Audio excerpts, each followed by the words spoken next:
Hey everyone, Amanda from Soma Psych here. Thank you so much for dropping in. Whether this is your dipping of a toe into this concept of social justice, systemic change, everyday life activism, maybe you're in the middle of it, maybe you've been in the game for a long time and you're continuing, wherever you are, thank you for dropping in. And what I want to start with is an acknowledgement of what this even means. What is it that we're trying to do here? Why are we even talking about social justice, systemic change, everything in between? What does it even mean? What is this thing? What I think about here is everyone will have their own flavor and their own definition, their own working definition of what these concepts are and what they have to look like. And my offering here is what might it be like to ground into contemplation, inquiry, conversation around what does the future look like? What is the world that we are trying to breathe life into? What is it? How do we live into a future that is just, that is liberated, that is equitable, beyond equitable, liberated for all? What does that look like? How are we going to show up in that? What does this future mean? That's the change that we're looking for. And we're looking at it on a systemic level because it's not working. The systems that we operate in benefit the few, and a lot of the time at the detriment of the many. And that's the shift and change that we're looking for, is to say, hey, here's this thing that we've been doing and we've outgrown it rapidly. So now we need to shift and change it. And it can be an exciting conversation, and it can be a very hard, confronting, devastating conversation because we have to acknowledge our past. We have to acknowledge the harms that have been done. We have to acknowledge those that have been hurt, harmed, violated, everything in between, because we can't move forward until we've acknowledged the context that brought us here. And when we do that, that's when we can come to the dinner table and say, we can do better. Let's all korero, let's all chat about this. Let's get into it.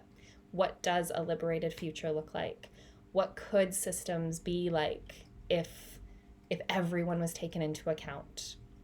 So that's what excites me. It excites me to sit in that space of where to from here. And I want to acknowledge that we are in very difficult times. We are, on a global level, we're experiencing things that, I don't know about you, but I never thought we would be facing them to this extent. And now what? What do we do? How do we support our global community? What does it look like to lean into this space and be present with what we face and what others face, knowing that we'll never understand the lived experience of anyone else, but we can believe them. We can hear them and say, I think as a community, as a collective, we can do better. So if we think about the broad systems and structures that we operate in, the entrenched unconscious biases, all of these things can feel insurmountable. Yeah, these systems are designed to feel too big to overtake or to shift and change. And they're intentionally designed that way. So when we have that moment to say, oh, I get it. You're designed to feel too big to handle. How do I then take a step back, put my feet on the ground, eyes to the sky, and say, now what? What do we do? What does this look like? And can I acknowledge that every single action, be it big, small, everything in between, has a ripple effect? No matter the tiniest grain of sand, if you plop that into the water, it will make a ripple. And you might not see it. You might not see the impact that you have.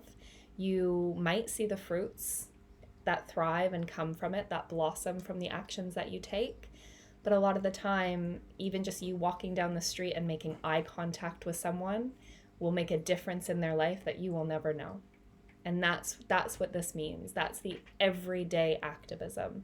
The everyday activism is again grounding back into self and saying, I want to live into the future or the world that I know to be good and true. I want to center kindness. I want to center equity. I want to center not only humanity, but our non human kin. I want to center the things that I know to be important in this world. What does it mean to be a human? What is the lived experience for? And can I reignite that zest for life while simultaneously creating a community that we're proud of? And if we think about having these conversations maybe in our workplace or with our friends, our family, when we can do the work to get our nervous systems well loved up, because it's hard, y'all, it's challenging, it's big conversations that need to be had, it's spinach in the teeth that needs to be pointed out, which can be confronting and challenging and everything in between. So we need to be loved up so that we can hold each other and we can hold each other higher. When we have that ability to navigate our nervous system, to go up, down, everywhere in between, that's when we can start to make those ripples and we can say, how do I wish people to feel having met me or having interacted with me? What seeds do I want to plant? How might I educate or offer another flip side of the coin and some food for thought along the way and call people into curious compassion? And then we also have the capacity there to set the hard boundaries and say, oh, nope, we're not doing that. Not saying those words anymore. And how do we do that? How do we do all of it? So that's enough from me. That's enough of my kind of curiosity prompts or my things to just plant seeds of. You've got a resource here that you might work through, the workbook. You'll see the link below. And you might just take some time and grab a cup of tea or whatever it is that's your jam, cuddle up, cozy up, and allow yourself to daydream. Allow yourself to think, if I could just reimagine everything, what might it look like? What steps might I take? And if we think about social justice and systemic change, it doesn't happen overnight. It's not going to be a flip of the switch. It is truly the long game. And that's where it takes walking well in this world. It takes thinking about every step, every time our foot makes contact with Mama Nature, and I navigate and come into contact with human and non-human kin. How am I leaving them? How is my presence impacting those around me? What does this look like? And maybe that ripple effect will have a bigger impact than any of us could ever imagine. So I greatly, greatly appreciate you even just listening to any of these words or taking even one moment with this workbook. And if you have any pa-tai questions, reflections, insights, anythings, I would absolutely love to hear it. And I look forward to recreating this world with you and reimagining what a liberated future can be. So thank you, thank you, thank you.